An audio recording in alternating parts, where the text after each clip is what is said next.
Do you ever get frustrated because it seems like every single day when you step on the scale, it's a completely different number? Some days you lose some weight, some days you gain some weight, and even on the weeks where you feel like you're doing all the right things, you're dialed in with your macros, eating plenty of protein, getting plenty of steps in, training hard, the number on the scale goes up. Well, if that sounds anything like you, pay close attention because I'm actually going to dive into all the different factors when it comes to actually increasing your weight and also decreasing your weight with the number on the scale. And pay close attention because at the very end, I have a special gift that's really going to help you out. So when it comes down to the number on the scale, okay, for starters, it's not the end all be all. So sometimes when it goes up, it's okay. Don't get frustrated. Sometimes when it goes down, hey, that's great. I know it makes you feel good, but at the same time, don't put all your eggs in one basket, so to speak, okay? It's just a number, The only time you ever really need that number is when you go to the doctors. I don't know many people that walk around saying, oh, you look great. You got six-pack abs. How much do you weigh? Nobody cares about that, But we put so much focus and so much importance on it where it actually hurts us because if, once again, we feel like we're doing all the right things and we step on the scale and it's not the number that we're expecting, it's not the number that we want to see, we can be then, a little bit upset for that day. And then we could kind of be stuck in our feelings, stuck in our emotions, taking out our friends, taking out our coworkers, taking out our family, just because we didn't see a certain number that we expected to see first thing in the morning. So that's why I'm going to read to you this list, because this is really going to help you out for two reasons. One, to know like, hey, if I happen to eat something the day before or, something's going on, maybe an injury or anything like that, that could justify the number on the scale, okay? So that way, hey, we're not getting so emotionally involved and invicted into those numbers. Second, once you actually understand this, it's going to make actually losing weight a lot easier for you in the process because now you know how to actually justify in these different variables that come into play, okay? So with that being said, I'm going to redo this list, okay? For starters, let's talk about dietary factors, okay? And once again, this is stuff that is going to just make the number on the scale bump up a little bit, okay? So don't get worried because there's a big difference between fat loss and weight loss, okay? You could have some of these things I'm going to mention on here, right? And let's say the number on the scale increases because of water retention, because of water weight, but it doesn't mean you're actually putting on body fat. And remember, pay close attention because at the very end, I got a special gift that's really going to help you out if you want to be able to lose body fat and keep it off once and for all. Okay, let's redo this list. So dietary factors. For starters, sodium. If let's just say you go out somewhere, you have some Chinese food, whatever the case may be, some sushi, lots of food with sodium in it, hey, your body's going to be retaining water weight. That's going to make the number on the scale increase. Number two, carb intakes, right? So if let's just say you're somebody that is having a bunch of carbohydrates, okay? Not like it's a bad thing by all means. Your body needs carbohydrates, right? To fuel its muscles, glycogen stores, etc., right? Can help you with strength training as well when you're in the gym. But if let's say you have an abundance of carbohydrates, right? Well, that can make the number go up and vice versa. If let's say you have a day where you just cut out your carbohydrates, you don't eat anything, that's a, starchy carb, well, sure enough, once again, you might see the number go down. The body fat percentage might not change, but remember, the number on the scale, the weight, that's what's going to change. That's what's going to, have a different variable. Alcohol. I talk about this often with my coaching clients. So it's not like alcohol is a bad thing by any means. It's actually a macronutrient, and people don't understand this, okay? So here's the macros, so everybody understands, okay? Protein, carbs, fats, alcohol. Protein and carbohydrates, 1 gram is equal to 4 calories, okay? For fats, 1 gram is equal to 9 calories, but for alcohol, 1 gram is equal to 7 calories. Okay, so once you understand that, it's okay to easily fit that in, but just keep in mind that alcohol, that's going to be just, increasing water retention as well, right? Feeling a little bit bloated, etc. That's going to make sure that the number on the scale might seem a little bit higher, right? If you go out and drinking, having a few cocktails, having a few glasses of wine the next morning when you step on the scale, okay? So just keep that in mind. Number 4 here, fiber intake. So this is just, once again, just helping you when it comes to just holding on to more storage, holding on to more water, right? So if you're somebody that's having a lot of fiber in your diet, hey, that could be justifying the number on the scale. Here, sugar and processed foods. So I'm sure you've noticed this. If you ever went out somewhere, right, had something that, fast food or anything like that, maybe the number on the scale just instantly bumps up the next day. And once again, it's not because you're putting on body fat, but a lot of processed foods, what do they have? And I already read off the list the first time. Sodium, right? So your body's just retaining water, okay?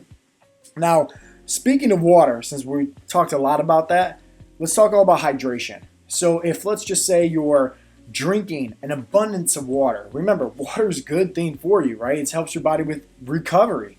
Your body's over 65, 70% water anyways. But if you're drinking an abundance of water, expect to once again, right, see the number on the scale have a slight little increase, and vice versa, right? If let's just say one day you're completely dehydrated, you're not drinking anything at all, well, sure enough, you're going to be losing some weight. You're going to be seeing that number on the scale drop down. Doesn't mean the body fat percentage is going to change, but the number on the scale will. And these are just different variables, right? So that way you guys can see all these different factors that come into play when it comes to just justifying and changing the number on the scale. That is not a true measurement when it comes to progression, right, for you on your fat loss journey. Let's continue on, right? Let's go into stress, because I think this is very important for people to understand, okay? Cortisol. Cortisol is your body's natural stress hormone.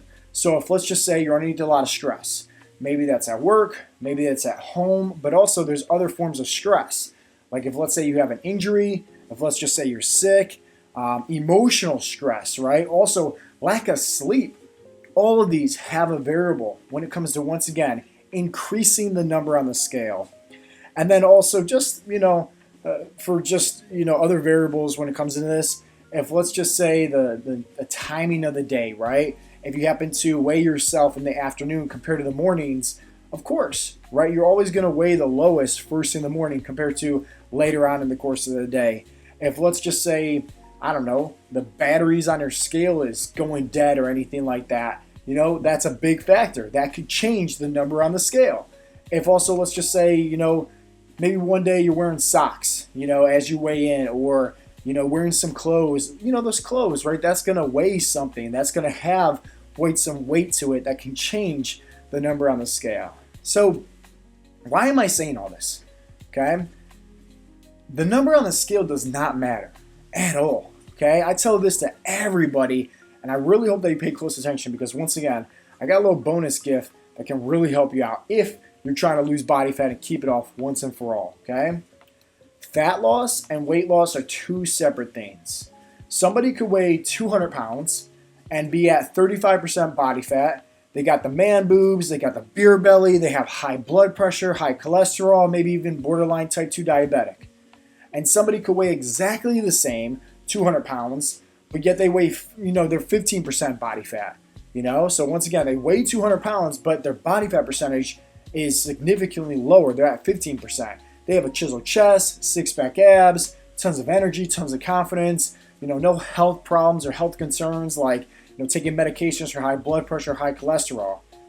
Your goal should be focusing on how do you lose body fat. That's it. The number on the scale, honestly, this is what slows people down when it comes to trying to lose body fat, because they put all their eggs in one basket. They focus so much on the number on the scale as if they're progressing or not, when reality is the number on the scale doesn't even matter. In fact, a lot of our coaching members, I tell them like, hey, weigh yourself once a week. You don't need to weigh yourself daily. But even at that, don't be so fixated on it. So what should you be more, prioritize more, right, for you on your fat loss journey, okay? It's not the number on the scale. It's how you look and how you feel. That's what's the most important. Like if you think about it, when did you look and feel your best? I'm sure you can think of your, maybe it was 5 years ago, 10 years ago. Do you know exactly the number on the scale when you weighed that? No, you don't. You probably have a good range, like, I think I weighed around, 185 pounds or 200 pounds, whatever the case may be. But was it exactly that number? No. It was more so because you like the way that you look, right? Looking in the mirror.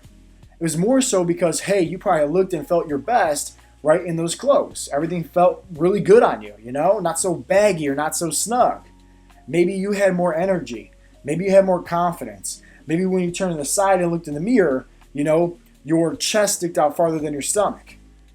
So yes, you might think in your head, oh, it's a certain number on the scale that you want to see in order to look this way. But the reality is you can still look that way, and it has nothing to do with the expectation that you gave yourself as it being that specific number. Okay? And this is why it's so important to track your progress. Not just your body fat percentage, which is very easy to do. Go to Google, type in, body fat percentage calculator. You'll find one. Type in your information. You're good to go. But also just like, how do you feel? Are you going to the gym? Are you lifting heavier weights? Do you have more energy? Do you feel like you have more cardio? Are you eating healthier? Do you feel more confident? Like, do you just feel better? Like, that's what matters the most. And when you are feeling better, and let's just say if you're also taking your progress photos and you see like, hey, you're actually looking better, then keep it going. Because once again, like, the number on the scale could have so many different factors, especially emotionally with all of us.